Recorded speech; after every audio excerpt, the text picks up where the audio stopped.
बात करने वाले हैं Xiaomi के रीड ब्रांडेड फ़ोन की, जो पोको M3 प्रो। तो ये बाहर ये पोको M3 प्रो के नाम से लॉन्च होगा, और इंडिया की बात करें तो ये मी 10T लाइट के नाम से लॉन्च होगा इसके अंदर। तो आज हम कुछ उसके स्पेसिफिकेशन की बात करेंगे। स्पेसिफिकेशन से पहले आपको मैं बता दूं, अगर आप चैनल पर नए हो तो सब्सक्राइब कर देना। तो हम चलिए शुरू करते हैं इसके स्पेसिफिकेशन के बारे में। तो इसके अंदर पहले ही मैं आपको बता दूं, ये 4G के सपोर्ट में मिलेगा। ये फ़ोन 5G नहीं होगा, ये आपको 4G के सपोर्ट में मिलेगा। जैसे कि इसके अंदर आपको क्वाड कैमरा सेटअप मिलेगा। इसके अंदर आपको क्वाड कैमरा सेटअप मिलेगा। इसे 64 मेगापिक्सल का प्राइमरी कैमरा मिलेगा।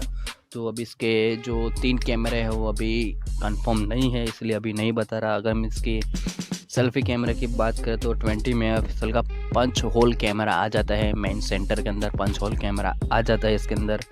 हम इसकी परफॉर्मेंस की बात करें तो जैसे कि आपको पोको X2 के अंदर आपको इसका क्वालकॉम का स्नैपड्रैगन 730G का प्रोसेसर मिल गया था, वैसे ही पोको M3 प्रो के अंदर आपको स्नैपड्रैगन 730G का प्रोसेसर मिल जाएगा। अगर हम इसकी डिस्प्ले की तरफ बात करें तो इसके अंदर एमोलेड डिस्प्ले मिल जाएगी विथ 90 हर्ट्ज का रिफ्रेश रेट के साथ में।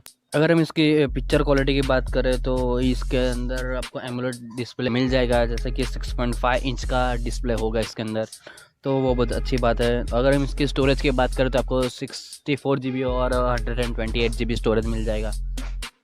तो बढ़ते हम इसकी बैटरी की तरफ, तो आपको इसके अंदर 6000 mAh का बिगेस्ट बैटरी मिल जाएगा। अगर इसकी चार्जर की बात करें तो वैसे कि इसके अंदर कुछ कंफर्मेशन नहीं है कौन सा 33 वाट का फास्ट चार्जर होगा या 22.5 वाट का फास्ट चार्जर होगा, वो कंफर्मेशन नहीं है। तो अभी हम बात करें इसकी कुछ सिक्योरिटीज़ की, तो जैसे कि इसके अंदर आपको साइड माउंटेड फिंगरप्रिंट मिल जाता है, जैसे कि पोको M2 प्रो के अंदर है ये side mounted fingerprint face unlock, वैसे इसके अंदर भी आपको मिल जाएगा। अगर इसके वीडियो में अच्छा लगा हो तो लाइक और शेयर कर देना चाहिए।